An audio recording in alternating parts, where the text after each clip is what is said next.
श्रीमद् भगवद गीता का उपदेश केवल अर्जुन को युद्ध के लिए तैयार करने के लिए नहीं, बल्कि पूरी मानवता को जीवन जीने की कला सिखाने के लिए दिया गया था। इसके मुख्य कारण निम्नलिखित है। 1. कर्तव्य और मोह के बीच संघर्ष। अर्जुन उस समय धर्म संकट में थे। उनका कर्तव्य, धर्म, एक योद्धा के रूप में अन्याय के खिलाफ लड़ना था, लेकिन उनका मोह, लगाव अपने परिवार और गुरुओं के प्रति था। कृष्ण ने गीता का उपदेश इसलिए दिया ताकि मनुष्य ये समझ सके कि जब कर्तव्य और भावनाओं के बीच लड़ाई हो तो कर्तव्य को सर्वोपरि रखना चाहिए। 2. कर्म का सिद्धांत समझाने के लिए इंसान अक्सर परिणाम की चिंता में इतना खो जाता है कि वो सही से काम नहीं कर पाता।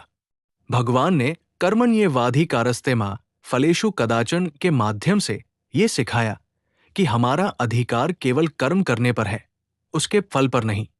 फल की चिंता छोड़कर काम करने से ही मानसिक शांति और सफलता मिलती है। 3. अज्ञानता का नाश। अर्जुन को लग रहा था कि वे अपने प्रियजनों को मार रहे हैं।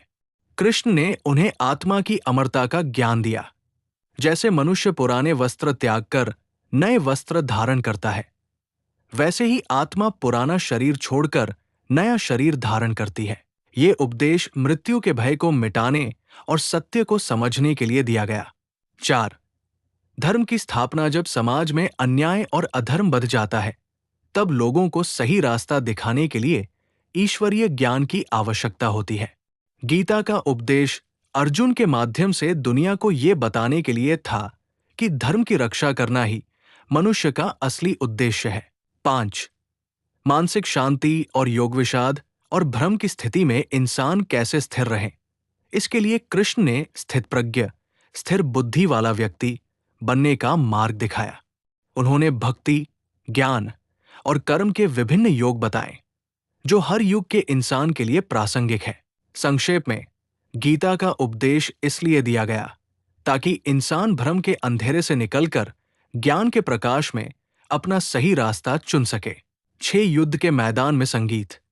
गीता का शाब्दिक अर्थ है गीत। ये अद्भुत बात है कि युद्ध के भीषण माहौल में, जहां चारों ओर हथियार चमक रहे थे, भगवान कृष्ण ने ये उपदेश एक कविता या गीत के रूप में दिए। इसमें कुल 700 श्लोक है और इसे गीत इसलिए कहा जाता है क्योंकि ये आत्मा के संगीत की तरह है जो सीधे दिल पर चोट करता है। 7 समय का रुक जाना। कहा जाता है कि जब कृष्ण अर्जुन को उपदेश दे रहे थे, तब भगवान ने अपनी माया से समय को रोक दिया था। पूरी सेना खड़ी रही और तब तक समय आगे नहीं बढ़ा जब तक अर्जुन का भ्रम दूर नहीं हो गया। ये दिखाता है कि जब इंसान परमात्मा से जुड़ता है तो वो काल से ऊपर उठ जाता है। 8. अर्जुन के 4 मुख्य तर्क। अर्जुन ने युद्ध न करने के लिए कृष्ण को 4 बड़े कारण दिए थे जो आज के इंसान की भी समस्याएं हैं। करुणा, मुझे अपनों पर दया आ रही है। सुख का अभाव, अपनों को मारकर मिले राज्य का सुख क्या काम का। पाप का डर, अपनों की हत्या का पाप मुझे लगेगा। कुल का नाश, युद्ध से परिवार नष्ट हो जाएंगे और समाज बिगड़ जाएगा। भगवान ने इन 4 तर्कों का जवाब अगले 17 अध्यायों में बहुत ही तार्किक तरीके से दिया। 9. केवल अर्जुन ने ही नहीं सुनी गीता। अक्सर हमें लगता है कि गीता सिर्फ अर्जुन ने सुनी, लेकिन उस समय 3 और लोग थे जिन्होंने इसे सीधा सुना या देखा। संजय, जिन्हें महर्षि वेदव्यास ने दिव्य दृष्टि दी थी ताकि वे धृतराष्ट्र को महल में बैठकर युद्ध का हाल सुना सके।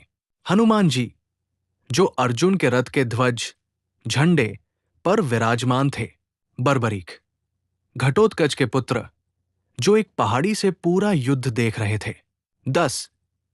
हर समस्या का समाधान। गीता को मानव मनोविज्ञान का मैनुअल कहा जाता है। इसमें जीवन की हर स्थिति के लिए समाधान है।